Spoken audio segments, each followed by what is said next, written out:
Voilà, bonsoir à chacun et à chacune. Je vous salue dans le précieux nom de Jésus-Christ. Ça me fait plaisir d'être parmi vous ce soir pour vous amener la parole. Seigneur Jésus, merci pour ce temps de louange et de proclamation qu'on a eu jusqu'à maintenant. Merci parce que tu es déjà présent.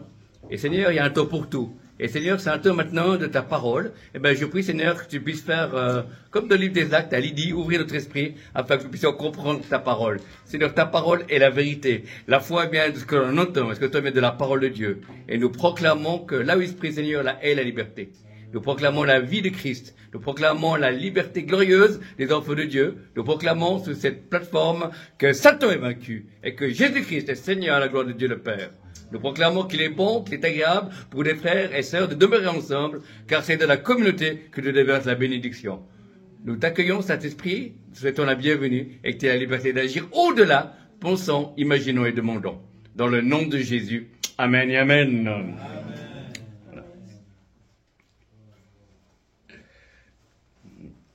Alors, en préparant cette soirée, j'ai eu une vision chez moi. J'ai vu un vision d'un téléphone portable où il y avait des applications qui sont pas encore dans le téléphone mais qui existent. Voilà. Suivant les téléphones, il y a des téléphones où il y a déjà des applications qui sont déjà téléchargées. Et j'ai remarqué, avec deux téléphones, il y a des téléphones, il n'y a pas d'application déjà. C'est nous qu'on a tout téléchargé. Voilà. Et j'ai vraiment vu que certains téléphones ont des applications.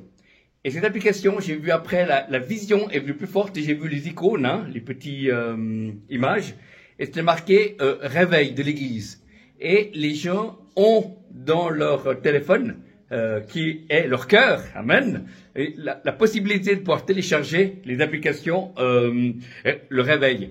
Mais j'ai remarqué que ces applications ne sont pas encore au service. Le Saint-Esprit n'a pas libéré ces applications de nos cœurs, mais par contre, il y a une place dans notre esprit, il y a une place pour cela, et je sais qu'à un moment donné, de même qu'un téléphone physique, on peut avoir des applications futuristes, on peut faire la publicité avant pour certaines applications, facilitées après, eh ben, il y aura cette faculté de pouvoir avoir ces applications dans notre cœur. Voilà.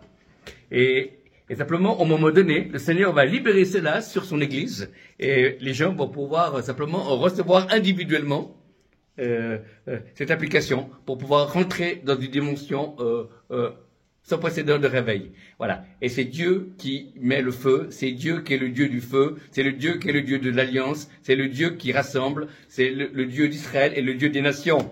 Et le Seigneur dit, je règne, je reviens bientôt, je suis l'alpha et l'oméga, le commencement et la fin.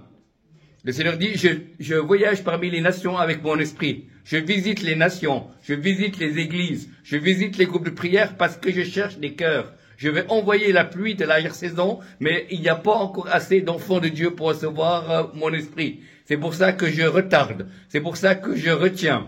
Alors, mets ta vie en règle, te dit l'Esprit de Dieu, consacre-toi à venir de la présence de Dieu. Ce n'est pas la durée, mais c'est la qualité. Mieux vaut prier une demi-heure avec une sincérité et une qualité, ça me fait plaisir du Seigneur, que plutôt passer 2 heures et tu rêves. Le Seigneur dit, je suis celui qui est de toute éternité et j'accomplis ma volonté dans les cœurs. Mais je cherche des vases de jeunes gens, de jeunes filles, d'adultes et d'aînés pour recevoir mon onction de vie et de réveil. Le Seigneur dit, je prépare mon peuple, sanctifie-toi, recherche-moi, invoque-moi, va dans le lieu secret, pour me rechercher et me connaître. Pas pour venir chercher la bénédiction, mais pour venir apprendre à me connaître. Que celui qui a l'oreille écoute ce que l'Esprit dit à l'Église. Amen.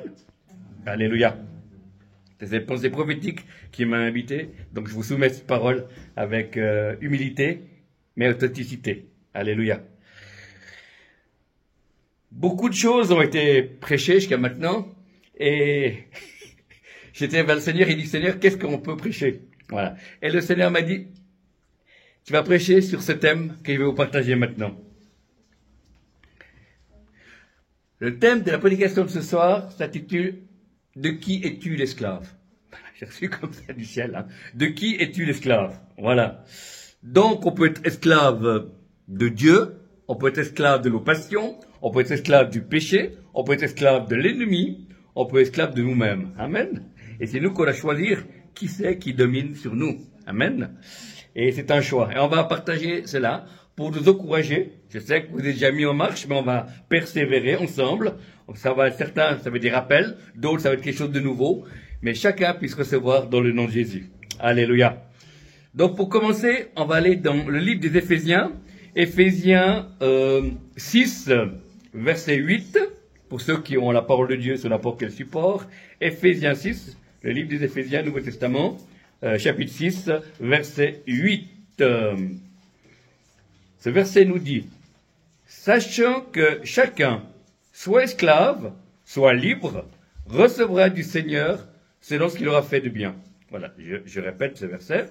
Sachant que chacun, soit esclave, soit libre, quelqu'un qui est esclave ou libre, recevra du Seigneur selon ce qu'il aura fait de bien. Amen. Donc c'est un état de cœur. C'est pas forcément esclave, forcément avec des chaînes, avec des cordes, comme de l'ancien temps, mais on peut être esclave du luxe, on peut être esclave de travail, on peut être esclave de bien des choses. Voilà. Mais on peut être aussi esclave de Dieu, mais c'est être esclave de Dieu, c'est être esclave avec amour. Amen. Voilà. Donc, il y a beaucoup de possibilités de s'attacher à différentes choses, mais si on s'attache au Seigneur, on est une seule plante avec, avec lui. Amen.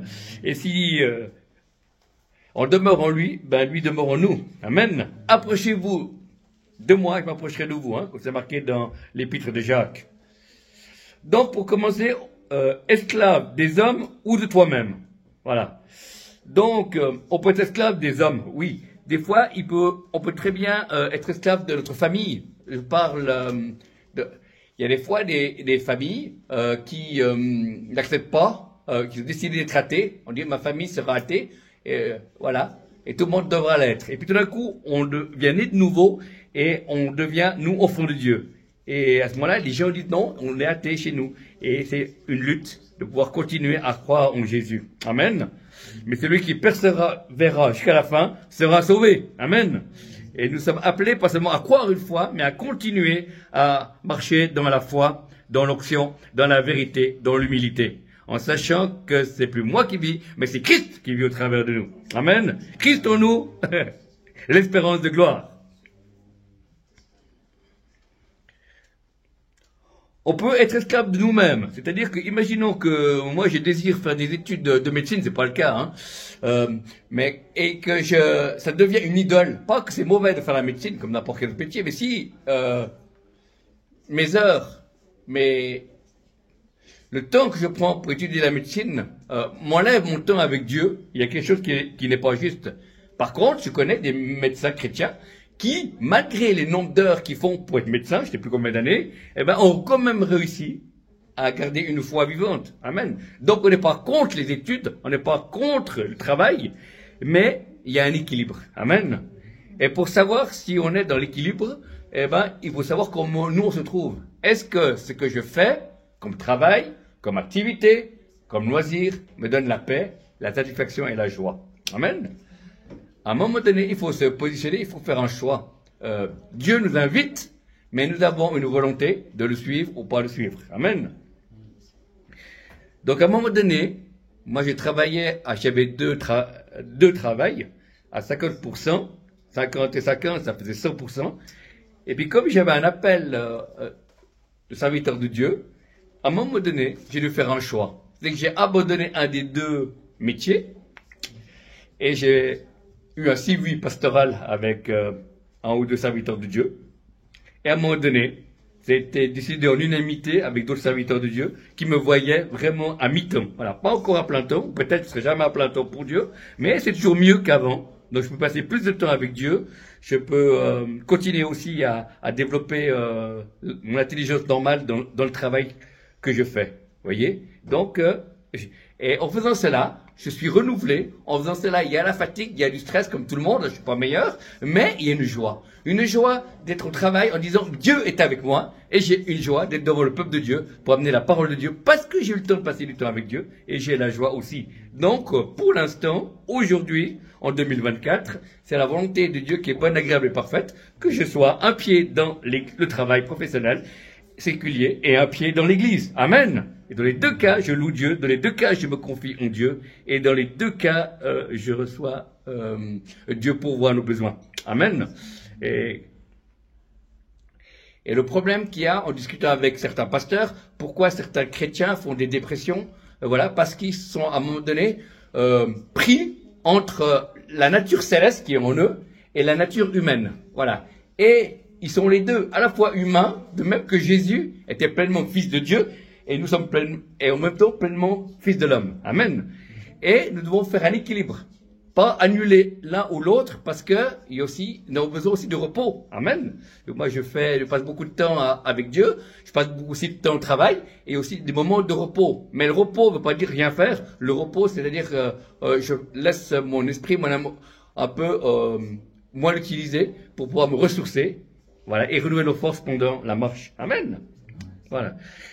Et des fois, les gens, ils ont trop d'activité, suractivité, et ils n'ont plus le temps de se ressourcer auprès de Dieu. Au bout d'un moment, c'est nos propres forces physiques. On commence par l'esprit, et on finit par la chair. Et après, c'est pas une fatalité, mais il peut avoir un découragement et après une dépression. Voilà. Un burn-out, hein, pour un mot moderne. Voilà. Mais c'est pas obligatoire. Amen. On peut vivre une vie équilibrée. Il y a des gens qui travaillent à 100% et qui servent Dieu en dehors les week-ends, en soirée ou pendant les vacances. C'est juste. Il y a ceux qui servent Dieu, ils travaillent à 80%, ils donnent une journée pour Dieu, et c'est bien. Et puis il y a des gens comme moi qui font 50-50. Et puis il y a aussi une série de personnes qui sont en plein temps pour Dieu, dans un ministère caché au public. Voilà. Ce qui compte, il faut faire ce que Dieu veut, pas ce que nous on veut. Amen. Ce que l'on veut peut être devenir un désir plus tard, où Dieu nous appelle à le servir ou à faire des choses. Mais nous devons être esclaves de Christ et pas de nos désirs. Amen. Mais nous devons nous préparer. Depuis toujours, depuis que je suis chrétien, je sentais qu'il y avait quelque chose en moi, il y avait un feu, il y avait une joie, une vie, il y avait quelque chose que Dieu avait déposé, que ça a grandi au fil des années. Et c'est le zèle, la maison de l'Éternel, qui continue à me ronger après plus de 30 ans de conversion. Amen. Désire encore voir la gloire de Dieu. J'ai vécu des moments pas faciles, mais j'ai aussi vu des moments glorieux. Amen. J'ai aussi vu quelques malades guéris. J'ai vu certaines choses qui se passent fantastiques dans les conventions, dans les églises, et ça me réjouit. Amen. Et on n'est pas au bout de voir on n'a pas tout vu. On va voir beaucoup d'autres choses maintenant. Dans le futur, hein. Voilà.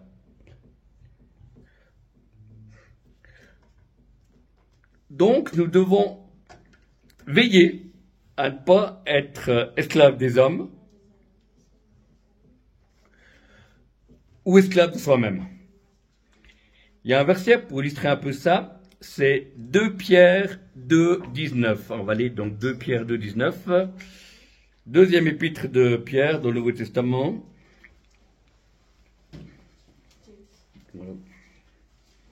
2 Pierre 2, verset 19. Voilà. Ils leur promettent la liberté quand ils sont eux-mêmes esclaves de la corruption. Car chacun est esclave de ce qui a triomphé de lui. Amen. Soit on peut être esclave du péché, soit on est esclave du travail, soit on est esclave de sa famille. On doit aimer notre famille, mais pas, voilà. Parce que la Bible dit, celui qui aimera sa femme, son père, sa mère, ses enfants plus que moi, n'est pas digne d'être mon disciple. Voilà. Ça ne veut pas dire qu'on ne doit pas aimer notre famille, ça veut dire préférer. Je préfère la traduction qui dit, celui qui préfère pas Dieu au premier, avant sa femme, avant ses enfants, avant sa propre famille. Voilà. Ne peut être mon disciple. Amen. Voilà, ça ne veut pas dire qu'il faut négliger la famille, puisqu'il y a un verset qui dit, celui qui prend pas soin des siens est pire qu'un infidèle. Hein? Amen. Donc il faut un équilibre dans tout. Amen. Mais on veut donner la première place à Jésus. Amen. Voilà. Et les difficultés que nous avons ici en Europe, je ne connais pas en Afrique, mais en Europe, c'est que nous, on donne les restes à l'église. Une fois qu'on a eu les loisirs, une fois qu'on a la famille, une fois qu'on a le travail, on donne les restes à l'église. Et c'est pour ça que l'église en Europe a été faible. Mais maintenant qu'il y a des changements, maintenant que les gens ont plus faim de Dieu, il y a des gens qui pensent travailler à mi-temps ou s'engager plus. Amen. Voilà. Pas faire beaucoup de choses, mais l'important c'est de faire ce que Dieu nous dit et être efficace. Amen. Ce qui compte, c'est être fidèle. Amen. Quelle que soit votre Votre travail dans l'église, que vous soyez ancien d'église, que vous soyez de la louange, que vous soyez de l'accueil, c'est être fidèle. Voilà. Que j'étais visité en 92, en 92, à Toronto. Donc, il y avait un souffle de l'esprit là-bas, où plus d'1,5 million de personnes ont visité l'église de Wynyard Aéroport. C'était intéressant de voir qu'ils avaient congé le lundi et du mardi au dimanche, il y avait les réunions. Donc tous les soirs, les gens après leur travail venaient faire l'accueil, venaient à la librairie, venaient faire les lumières, venaient nettoyer la salle. Amen. Et il y avait tellement la présence de Dieu que personne ne voulait partir. Donc il y a eu un service de sécurité qui mettait les gens dehors parce qu'ils voulaient dire on aimerait juste balayer pour pouvoir revenir, mais les gens restaient là parce que la présence de Dieu était là.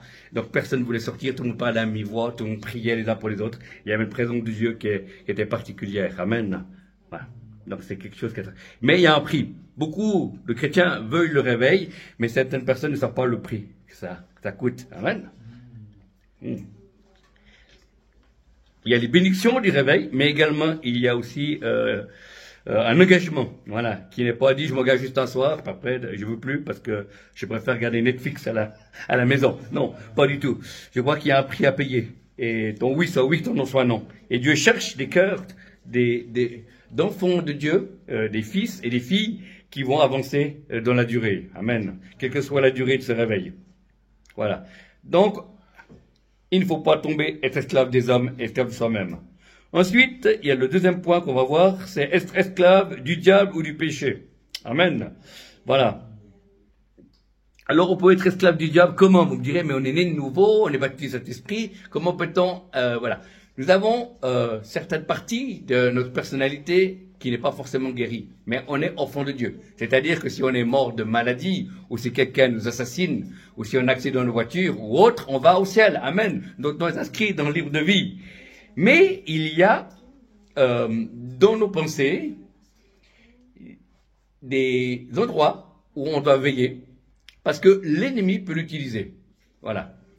Je vais vous donner 2 exemples de la Bible où c'est pas l'Esprit de Dieu qui a parlé. Les fils Jean, l'apôtre Jean, voilà. C'est marqué dans des évangiles qui passaient près d'un village où ils ne voulaient pas recevoir Jésus. Et ils leur dit, vous, maître, pourquoi ne voudrais-tu pas qu'on invoque le feu du ciel pour qu'il soit pulvérisé? Voilà, c'était ça. Et puis Jésus les reprend en disant, vous savez de quel esprit vous êtes animé? Donc ce n'est pas le Saint-Esprit. Amen. L'apôtre Pierre, hein, sur Pierre, je bâtirai mon église. Il a aussi eu la révélation que Jésus était le Messie, mais après, quand il a parlé qu'il allait mourir à la croix, il a dit, ça t'arrivera pas. Et Jésus lui dit pas, tais-toi. Pierre, il dit, arrière de moi, Satan, car tes pensées sont humaines. Hein? Arrière de moi, Satan, car tes pensées sont humaines. Voyez. Donc, dans nos pensées, nous devons amener toute pensée captive au de la parole de Dieu.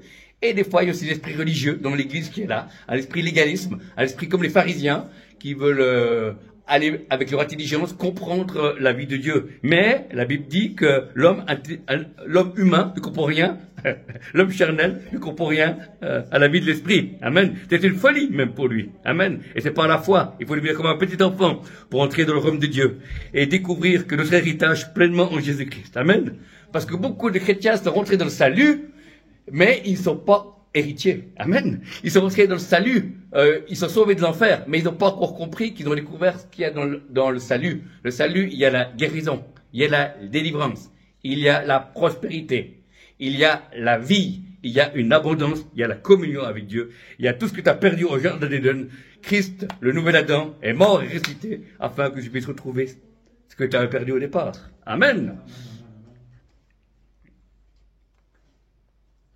Donc, esclave du diable, c'est ça, simplement. Dans les pensées des gens, dans les paroles des gens, il y a des gens qui viennent et qui vous parlent, ils ne sont pas animés par l'Esprit de Dieu. Des fois, il y a des gens qui disent, ils me disent, Martin, Dieu ne guérit plus aujourd'hui, ou Dieu ne parle plus aujourd'hui. Et je sais que c'est des gens qui ne sont pas animés du Saint-Esprit, amen, parce que Jésus est le même, hier, aujourd'hui, éternellement. Il guérit encore, il parle encore, il n'a pas changé, amen. Il baptise encore le Saint-Esprit de feu, il appelle encore au ministère, et le Saint-Esprit donne encore tous les dons, amen. Gloire à Dieu, amen. Donc, il faut voir de quel esprit on est animé et que les autres soient animés pour pouvoir voir. Mais pour cela, il faut connaître la parole de Dieu ou avoir une intimité avec Dieu. Quand j'écoute un enseignement sur YouTube, eh ben, j'ai le Saint-Esprit en moi, et des fois, certains enseignements, je dis, une partie, c'est bon, je peux dire amen. L'autre partie, c'est plus humain. Mais ça ne veut pas dire que c'est un faux prédicateur, mais voilà. On est capable de discerner. La Bible dit discerner, hein. Examiner toutes choses, retenir ce qui est bon, pas ce qui est mauvais, hein. De Thessaloniciens. Esclave du péché. Voilà. Alors, est-ce qu'un chrétien peut-il être esclave du péché? Je dirais oui. Voilà. Je prends un exemple. Imaginons que je suis alcoolique, voilà, et que mon père est alcoolique, mon grand-père est alcoolique, et puis on me dit, la Bible dit, ne vous enivrez pas de vin, et puis moi je bois, et je veux pas, mais je me pousse à boire, et je suis alcoolique. Voilà. Et là, on pêche, mais parce qu'on est esclave du péché. Voilà. Et ces gens-là ont besoin de délivrance. Et une fois après qu'ils sont libres, après, ils peuvent choisir de ne pas boire ou de boire. Amen. Mais si une personne, homme ou femme, ne peut pas s'empêcher de faire un acte contraire aux Écritures, qui est un péché, eh ben, c'est qu'il y a un démon, c'est qu'il y a un aspect de sa vie qui est encore sous l'autorité de l'ennemi, bien que son esprit soit ancré en Dieu, parce qu'il est sauvé. Amen.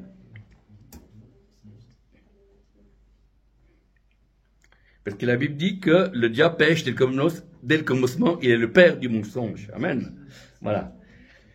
Et la Bible dit que on peut diminuer nos quantités de péché. Amen. On est d'abord pécheur à 100%, et puis après on devient pécheur light, et après on peut baisser, toujours plus. Hein? Amen. Vous n'avez qu'à voir au début, quand vous êtes converti, les premiers mois ou la première année de conversion, à quel point vous avez envie de lire la Bible, de prier, d'être avec Dieu. Il y avait pratiquement plus de place pour le péché. Et c'est après, avec les années, on s'est refroidi. On a dit, oh, finalement, est-ce que c'est bon quand même de continuer comme ça? Non. Mais il faut retrouver cette flamme du premier amour. Il faut retrouver cette vie. Et si on retrouve ce premier amour, voilà, eh ben, le Seigneur prend toujours plus de place. Dieu prend la place que tu le laisses. Dieu n'est pas un violeur, Dieu ne te forcera jamais. Si tu désires seulement prier 10 minutes par jour, ben, Dieu ne va pas te fourrer sur place, mais tu auras le fruit d'une vie de prière de 10 minutes par jour. Voilà. Et si tu grandis petit à petit, tu vas de gloire en gloire, tu arrives à 1 heure ou plus, eh ben, après, tu auras un résultat de ce que tu as semé dans la prière. Amen. Voilà. Donc pour les personnes qui disent, comment ça se fait que toi, Martin, tu as des paroles? Mais j'ai dit, mais je passais, même avant d'être dans le ministère, je passais quand même un certain nombre de temps de la présence de Dieu pour pouvoir être imprégné de cette option prophétique. Avant d'être dans le ministère prophétique, il y avait déjà des paroles. Et voilà. Et je savais que ça ne venait pas comme ça. Amen. Voilà. Il faut être branché à la source. Amen. Et parce qu'on est branché à la source, après, le don de prophétie, les dons de l'esprit se manifestent. Voilà, d'abord timidement, après être plus en plus précis. Voilà, et c'est fantastique, on va de gloire en gloire. Amen. Donc, on n'a pas été esclave du diable et ni esclave du péché. Ça va être confirmé dans Jean 8, verset 33, l'évangile de Jean. Je vous invite à suivre avec moi et juste un verset. Hein. Alors, on va aller dans l'évangile de Jean. Alors, l'évangile de Jean, on a Jean 8, chapitre 8, verset 34. 34, alors, je sais pas. Voilà. En vérité, je vous dis, le répliqua Jésus, quiconque se livre au péché est esclave du péché. Voyez? Donc, on voit qu'en vérité, je vous le dis, donc c'est Jésus qui parle, le répliqua Jésus. Il dit, quiconque se livre au péché est esclave du péché. Vous voyez? Donc c'est une chose. Alors, je tiens à rassurer les gens, il y a une différence entre péché et être esclave du péché. Imaginons que je sors d'une réunion avec le pasteur Eugène que j'aime, que j'apprécie et que je bénis, lui et sa famille, et tout d'un coup on sort et puis on n'est pas d'accord sur un point de vue doctrinal. Lui il dit qu'on a enlevé avant les tribulations, moi il dit non, et on sera enlevé après les tribulations. Et puis on se dispute pour ça, et je lui dis quelque chose de méchant. Là, je pêche contre lui, parce que la Bible dit tu aimeras ton prochain comme toi-même, mais je ne vis pas dans le péché. Voilà. Alors, on va prendre une autre illustration. C'est comme le football. Bah, ça va faire plaisir à Eugène. Il y a deux catégories de fautes. Il y a la faute volontaire et la faute involontaire. Voilà. Moi, j'ai fait du foot en amateur, je sais. J'étais défenseur. Et ben, des fois, en voulant défendre mon équipe, des fois, je touchais un joueur et je faisais faute, mais c'était pas, le but était de prendre le ballon, c'était pas de faire mal à l'adversaire. Mais des fois, je te portais par mon élan et je te faisais tomber et ça faisait une faute. Voilà. Et puis, une ou deux fois, bah, à l'époque, j'étais pas chrétien. Et voilà, j'ai bousculé, disons, exprès pour le faire tomber, et là, c'était une faute volontaire. Voilà. Et des fois, j'ai eu un carton jaune. Voilà. Voilà. Jamais rouge, mais voilà. Mais c'est pour expliquer. Voilà. Donc, les fautes avec Dieu qui sont involontaires, eh ben, la Bible dit quoi? Si nous confessons nos péchés, il est fidèle et juste de nous purifier de toute iniquité, de tout mal. Voilà. Et puis, les fautes volontaires, les péchés volontaires, eh ben, Dieu nous pardonnera aussi rapidement que les autres, mais pour revenir avec lui, j'ai vu que les années, pour revenir près de Dieu, ça met plus de temps. Amen. Voilà. Je prends un exemple concret humain avec ma femme. Voilà. Si je dis quelque chose qui la blesse, involontairement, elle va me pardonner. Elle va me dire, tu sais, cet après-midi, tu m'as parlé durement. Puis dire, oh pardon, excuse-moi, je ne me suis pas rendu compte, je me suis emporté. Et c'est fini. Voilà.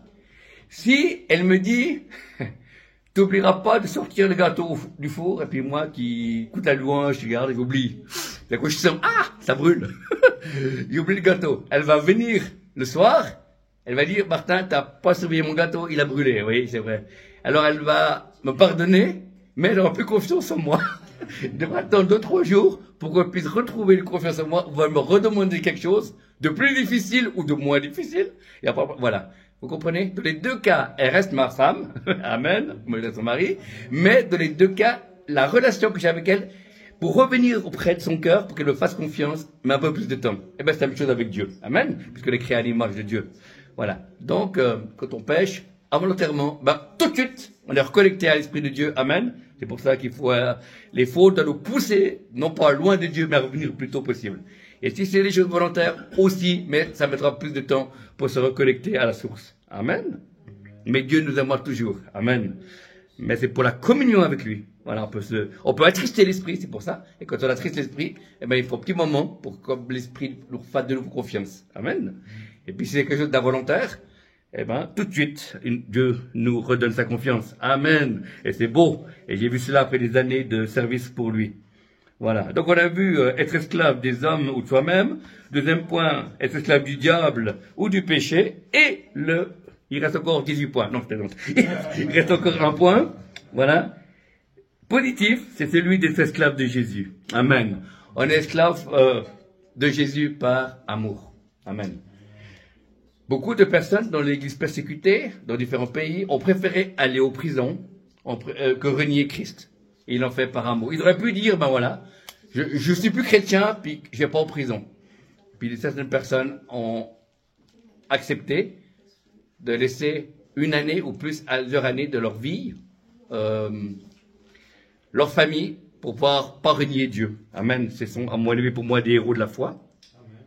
Amen. Et c'est pour ça qu'il faut continuer à prier pour l'église persécutée. Amen. En passant. Voilà. Et être esclave de Jésus, il faut déjà connaître Jésus. Être esclave de Jésus, c'est pas être par légalisme, dire, oh, ben, je veux le faire, être esclave de Jésus. Et puis, on n'a pas envie de le faire de notre cœur. Non. C'est à force, avec les années, avec le temps que tu passes avec lui. Toutes les fois, il te pardonne. Toutes les fois, il exauce tes prières ou la prière des autres, tu es béni. Tout ça te remplit et tu as envie de le connaître, lui. Amen. Et j'ai découvert dans le ministère prophétique, la première chose, c'est de ne pas prophétiser, mais c'est de connaître l'auteur de la prophétie. Amen. Celui qui donne les paroles prophétiques, celui qui donne les ministères, celui qui donne la vie, le prince de gloire et le prince de victoire, lui qui est le chef de l'église. Amen. Et le Messie d'Israël. Alléluia. Donc, être esclave de Jésus. 1 Corinthiens 7, verset 22, on va aller dans les livres des Corinthiens. Alors, 1 Corinthiens. Alors, 1 Corinthiens 7, verset 22. Voilà. Tout ce que je lis, c'est dans la Bible de Jérusalem comme version. Voilà. Mais toutes les versions sont bonnes. Hein? Voilà. Alors, Car l'esclave qui a été appelé dans le Seigneur est un affranchi du Seigneur. De même que l'homme libre qui est appelé être un esclave de Christ. Vous voyez? D'accord, on va relire une fois ce verset parce qu'il est glorieux dans le sens qu'on, ça nous invite. C'est pas Christ qui attrape par le cou. Toi, mon esclave. Non, pas du tout. Amen. Le véritable amour, c'est qu'on a le droit de désobéir. Voilà pourquoi Dieu avait mis les deux arbres du bien et du mal et l'arbre de la vie en Éden, parce qu'il voulait que Adam et Ève aient la liberté d'aimer Dieu ou de ne pas l'aimer. Amen. Et bien nous, c'est la même chose. Quand on salue, on a la possibilité de choisir Jésus ou de ne pas le choisir. Amen. On est libre. Amen. Alors 1 Corinthiens, verset 22. Car l'esclave qui a été appelé dans le Seigneur est un affranchi du Seigneur. De même, l'homme libre qui a été appelé est un esclave de Christ. Amen. Donc, c'est merveilleux d'avoir Jésus comme maître. Parce qu'il agit avec douceur, il le connaît chacun. C'est pas un copier-coller, il sera différent avec Eugène, il sera différent avec vous tous, voilà. Mais on a tous le même Seigneur, on a tous, mais la manière qu'il a de nous parler, nous comprend, voilà. La manière qu'il a de nous inviter à lui faire confiance est différente. Amen. La manière qu'il a de nous parler, de nous consoler est différente. Mais c'est le même esprit, c'est la même Bible, voilà, c'est le même Seigneur. Amen. Voilà. Il y a des mots de la Bible qui vous parlent, puis qui ne me parlent pas. Il y a des mots qui me parleront à moi et pas à vous. Voilà, simplement parce qu'il nous connaît. Amen. Gloire à Dieu. Une femme en Christ disait que Dieu donne des prophéties pour nous montrer qu'il nous connaît. C'est magnifique. Amen. Le Seigneur est glorieux. Le Seigneur est bon. Donc, être esclave de Jésus, c'est de lui obéir. S'il nous dit quelque chose, voilà. Je voudrais aller au lit, tout d'un coup il nous dit non, tu devrais peut-être prier pour quelqu'un. Et des fois, dans la journée, ça m'arrive une ou deux fois d'avoir le nom d'une personne ou bien voir le visage d'un frère ou d'une sœur. Et puis je prie, je ne sais pas pourquoi. Alors, je prie un moment en langue où je bénis la personne. Et puis après, je sens une paix. C'est comme si, voilà. Et puis après, des fois, je téléphone à la personne en disant, est-ce qu'à telle heure, tu as vécu quelque chose? Puis il dit, oui, j'étais chez le médecin, ou je passais un examen, de conduite, ou j'avais quelque chose de particulier à faire. Et puis j'ai compris que Dieu m'avait mis à cœur de bénir ce frère ou cette sœur, voilà, sans connaître le besoin. Amen. On peut prier pour des gens s'il nous dit, ben voilà, l'année prochaine, je vais passer un examen d'auto-école, je ne pourrai pas la conduire, priez pour moi. Ça, c'est bien aussi. Mais des fois, de manière surnaturelle, Dieu met le nom d'une personne. Voilà. C'est arrivé en Suisse, dans une famille de missionnaires, où tout d'un coup, la famille était en train de voir se mettre à table pour souper, hein, comme tous les soirs, et tout d'un coup, l'Esprit de Dieu dit, priez pour cet ami missionnaire que vous connaissez. Alors, ils ont prié tous, voilà. Et 2 jours après, ils ont envoyé un email aux missionnaires qui étaient sur le terrain en Afrique, et ils ont expliqué qu'il y a eu des braconniers qui sont venus attaquer le village, ou le campement plutôt, où ils étaient, où il y avait les Blancs qui apportaient l'aide humanitaire, etc. Et ce missionnaire était avec, et quand ils ont prié, il expliquait qu'il y a eu une fumée qui est sortie d'un véhicule, et il a pu partir, et se cacher, et fuir. Et c'est comme si la prière, Dieu avait utilisé leur prière pour que cette fumée apparaisse, et que cet homme a pu échapper. Voilà. Et peut-être qu'il a été soit prisonnier, ou soit tué lors de cette soirée, mais grâce aux prières, grâce à la révélation, et que cette famille étaient sensibles à l'esprit, ils ont prié. Voilà. Ils n'ont pas dit, tant pis, on mange. Non. Voilà. Et c'est bien d'être sensible au Saint-Esprit, parce que la prière, ta prière, fait la différence. Amen. Et c'est pas une question d'être apôtre ou prophète, c'est une question d'écoute. Amen. Voilà. Parce que ces gens-là, ils n'ont pas forcément, c'est une famille de missionnaires, et ils sont mis à l'écoute de Dieu. Et c'est beau de pouvoir ainsi, voilà. Et la prière change les choses. Amen. La prière ne change pas Dieu, mais change les situations et nous change aussi. C'est ça qui est beau. Voilà. Priez sans cesse. Amen. Alléluia. C'est prier tout le temps. Hein? Tout le temps. Même pas mauvais temps. Même pas beau temps. Priez sans cesse. Amen. Quand j'étais plus jeune, je priais par les mêmes en langue de la piscine sous l'eau. Voilà. Mais je peux pas prier longtemps. Hein. Mais je le fais quand même. Ça fonctionne aussi. Dieu nous entend. Voilà, parce qu'il y a déjà la prière de Jonas dans l'eau. Donc voilà. Donc savoir qui on est esclave. Et c'est intéressant. L'apôtre Paul dira, ne soyez pas esclaves des hommes. Amen. Donc il faut être esclave de Jésus-Christ. Et comment savoir si on est esclave de Jésus-Christ? C'est l'amour, la paix et la joie qui sont là. Voilà. La situation peut être difficile, mais il y a une paix, un amour, une joie. Voilà. Il y avait un missionnaire qui était arrêté par les policiers de je ne sais plus quel pays. Eh ben, il expliquait que quand ils l'ont arrêté, il n'a pas eu peur. Il y a une paix, comme s'il avait prié pendant 1 heure. Et une paix du Seigneur qui était là. Quand ils l'ont mis les menottes, ils l'ont arrêté pour l'amener au poste de police. Voilà. Et dans ce pays, ben, les missionnaires, ils n'étaient pas maltraités, ils les mettaient pas en prison, ils les renvoyaient simplement en avion. Ben, ils devaient les amener à l'aéroport, voilà. Donc, mais quand même, c'était pas évident, mais il était dans la paix. Donc, être esclave de Christ, ça peut aussi nous conduire à la mort comme à la vie. Amen. Là, je parle à la mort physique. Hein. Si vous lisez les livres, je conclurai par cela, le livre des Hébreux. Hébreux 11, les héros de la foi. Il y a plusieurs catégories. La première catégorie, c'est ceux qui guérirent de leur maladie, qui ressuscitèrent, les femmes ressuscitèrent des morts, hein, leur mari qui était mort, par la résurrection. Ça, tout le monde veut ça, et c'est bon. Amen, et Dieu peut le faire. La deuxième catégorie de ces héros de la foi, ils sont tous des héros de la foi, c'est ceux qui n'ont pas voulu, mais ils ont été sciés, ils ont été torturés, ils ont été mis en prison. Ils ne voulaient pas, mais Dieu a laissé qu'ils se fassent maltraiter, emprisonner. Voilà. C'est les deux premiers groupes. Mais j'ai découvert avec les années de lecture qu'il y a un troisième groupe qui demeure le plus mystérieux. C'est ceux qui auraient pu être sauvés par Dieu, délivrés, mais qui ont préféré mourir pour avoir une meilleure résurrection. Vous lirez le texte, c'est pas moi qui le dis. Vous allez dans Hébreux 11, vous verrez qu'il y a ces trois catégories. Il y a ceux qui ont été sauvés par Dieu, il y a ceux qui ont voulu être sauvés mais qui ont été mis en prison ou tués ou torturés.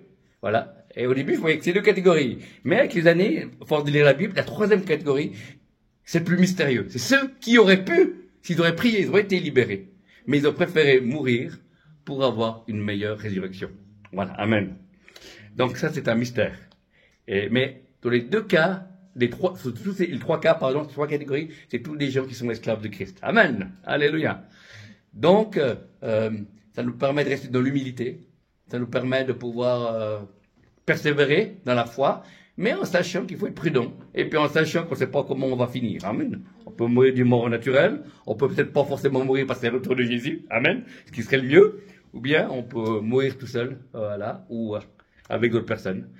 Voilà. Donc on ne sait pas comment on va finir. C'est pour ça qu'il faut avancer de chacune de nos journées et être fidèle et remercier Dieu pour chacune de nos journées. Voilà. Et j'ai bien aimé le pasteur Eugène qui a dit qu'il faut être reconnaissant. Et c'est vrai. Et plus j'avance, il y a la reconnaissance qui nous garde dans l'humilité. Parce que l'orgueil précède la chute, hein, mais l'humilité précède la gloire. Amen.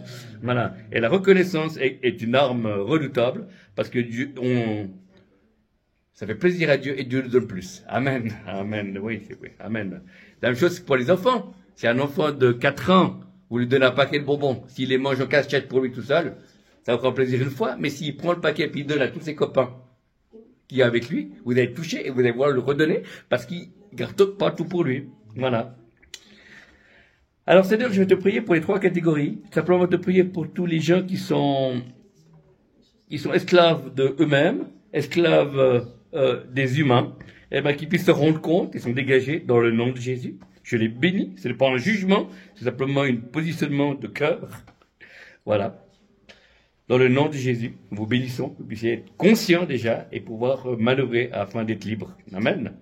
Ensuite, je prie pour la deuxième catégorie des gens qui sont esclaves du diable, par moment, ou esclaves du péché. Alors je prie que ce soit des gens qui fassent, s'il y a vraiment des péchés forts, ben, qu'ils puissent avoir la délivrance, mais toujours la repentance. Voilà, je prie pour ces gens-là. Ce n'est pas un jugement. Moi aussi, j'ai aussi passé par un nettoyage quand j'étais plus jeune. Voilà, il y avait des choses que Dieu a dû me faire partir. Voilà, c'est pas en une fois. Et finalement, je suis libre aujourd'hui. Amen. Mais on vous comprend. Voilà. Ce que vous vivez. Mais on n'accepte pas forcément. Vous comprenez. On vous comprend, mais il faut changer. Amen. Ensuite, pour les troisième catégorie, ceux qui ont arrêté ou qui ont eu peur de commencer à être esclave de Jésus. Voilà. Alors si vous avez eu peur, c'est que vous ne connaissez pas Jésus. La Bible dit l'amour parfait bannit la crainte. Amen. Voilà. Donc vous puissiez voir. Ensuite, après, ceux qui sont retirés, disons que ça coûte trop cher le prix à payer, ben, qu'ils puissent recommencer. Amen. Parce que la Bible dit, celui qui va sauver sa vie, la perdra. Mais celui qui la perdra, la retrouvera. Amen. Donc c'est un choix. Dans ces trois catégories, nous bénissons ces personnes et qu'ils puissent faire un choix. Et pour ceux qui sont déjà esclaves de Jésus, ben, qu'ils puissent continuer, le rester, afin que des circonstances de vie extérieures ou familiales, ou pression professionnelle, ou pression d'église, avec un grand E, ne les pousse pas loin de Dieu. Amen. Dans le nom de Jésus. Amen. Amen. Que le Seigneur vous bénisse et que vous puissiez méditer par rapport à qui sommes-nous esclaves ce soir en 2024, en juillet 2024. Voilà, c'est pas un jugement, c'est simplement une prise de position, une constatation pour aller plus loin. Vous voyez, quand on va chez le médecin, des fois, quand j'allais trouver une nouvelle place de travail, on me demande, les employeurs demandaient qu'on aille chez le médecin. Pas parce que j'étais malade, mais simplement pour faire un bilan de santé. Voilà. Et ça allait bien, mais j'ai quand même dû aller chez le médecin. Mais c'est le but premier, que ce soit spirituellement, puisque vous examinez comme si vous étiez un médecin spirituel, pour justement pouvoir être libre, de pouvoir être esclave de Christ. Dans le nom de Jésus, que le Seigneur vous bénisse. Merci d'avoir accueilli la parole de Dieu. On va passer maintenant à un temps prophétique. Alléluia. Gloire à Dieu. Alors, c'est-à-dire un temps prophétique, c'est-à-dire que c'est Dieu qui décide. Hein. C'est pas moi qui donne le nombre de prophéties. Hein. Des fois, ça peut arriver ici que tout le monde a reçu, parce que c'est des moments de grâce. Amen. Voilà. Alors, vous avez le droit de prendre le téléphone seulement sur le mode enregistrement, pour enregistrer les paroles prophétiques, parce que j'aime bien quand je prophétise, que les gens puissent avoir les paroles. Pourquoi? Parce que quand on écoute, l'écoute, on n'a que 10%. Hein. Et si on écrit ou si on enregistre, on a plus. Voilà. Donc, merci Seigneur, nous libérons l'onction prophétique. En attendant qu'on commence, merci Seigneur, qu'il puisse méditer ce qui a été déjà dit dans le domaine de la prédication. Dans le nom de Jésus, Amen et Amen.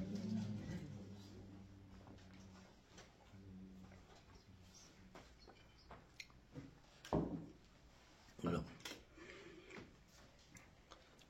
pour notre frère, Gulaï. Frère Gulaï. Gulaï, voilà. Il vient de quel pays? Non, c'est le frère là. Traduire. Hein? Éthiopie. Ah, d'accord, ok. Alors, on va commencer par lui.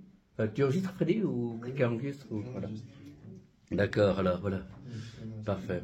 Alléluia. Voilà. Voilà. On va commencer par lui, puis après on fera pour vous. Hein. C'est vous qui traduisez. Ah, mais c'est le merci? Non, c'est pas merci. Oui, je t'ai pas reconnu avec le chapeau. Ah, d'accord. Ah, ben, gloire à Dieu. Voilà. Que cet esprit te dérange. Hein. Amen. Voilà. Alors, on va prier pour cet homme. Voilà, on va commencer. Il y a quelqu'un. Bon. Voilà, voilà. Seigneur, merci pour cet homme. Je vais d'abord prier, puis après je prophétiserai sur cet homme. Amen. Merci de le bénir. Merci de le conduire.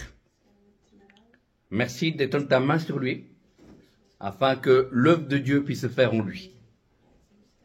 Maintenant, je vais donner la parole de Dieu, la prophétie. Le Seigneur te dit, je te vois comme au départ d'une course. Je vois le départ d'une course de voiture, de course. Un départ, un start, un départ, voilà. Il y a les moteurs qui sont préparés, mais la course n'a pas encore commencé. Voilà, voilà. Spirituellement pour lui, c'est un nouveau départ. Les voitures, ça représente le spirituel. Que ça, il y aura une nouvelle saison. Il y a une nouvelle présence de Dieu dans sa vie. Le Seigneur te dit, tu es un homme fidèle. J'ai confiance en toi, te dit le Seigneur. Parce que tu as peu de puissance. Mais tu as gardé ma parole. Je te garderai que la tentation viendra sur les habitants du monde. Tu as accepté la transformation et l'école de Dieu. Tu t'es humilié sous la main puissante de Dieu. Le Seigneur te rappelle que tu as maintenant droit à un accès. comme un passe VIP qui va dans le cœur de Dieu. Le voile est déchiré. Le Seigneur dit, viens mon fils, dans le lieu secret. Tu vas bouger. Je t'ai appelé être un intercesseur aussi pour les nations. Un intercesseur pour le réveil qui vient. Un intercesseur pour la moisson. Un intercesseur pour Israël aussi. Et un intercesseur également pour les pays anglophones et francophones. Le Seigneur dit, quand tu pries, les anges se mettent en marche. Quand tu pries, la bénédiction descend. Quand tu pries, la vie agit. Pour l'instant, c'est un travail caché. Mais il viendra un temps où tu feras équipe avec d'autres personnes. Et tu vas voyager avec d'autres serviteurs de Dieu. Mais pour l'instant, pendant un certain temps, tu vas faire cela tout seul ou avec d'autres personnes qui prieront avec toi. Le Seigneur dit, demande-moi les nations. Et tu auras les nations pour héritage. Ma main est sur toi. Je te vois comme un vaillant héros. Alors sois fidèle jusqu'à la mort. Et je te donnerai la couronne de gloire que j'ai réservée à chacun de mes enfants qui ont atteint mon avènement. Amen. Amen. Amen. Voilà. Voilà. Mais maintenant, on va prier pour merci. Hein? Voilà. Elle appelle merci, donc je lui dis merci beaucoup. Non, c'est pas la prophétie, c'est mon humour. Hein. Voilà. Alors je vais. Alors, voilà. C'est quand personne seule qui enregistre ou moi? Alors vas-y. Si tu enregistres un petit peu.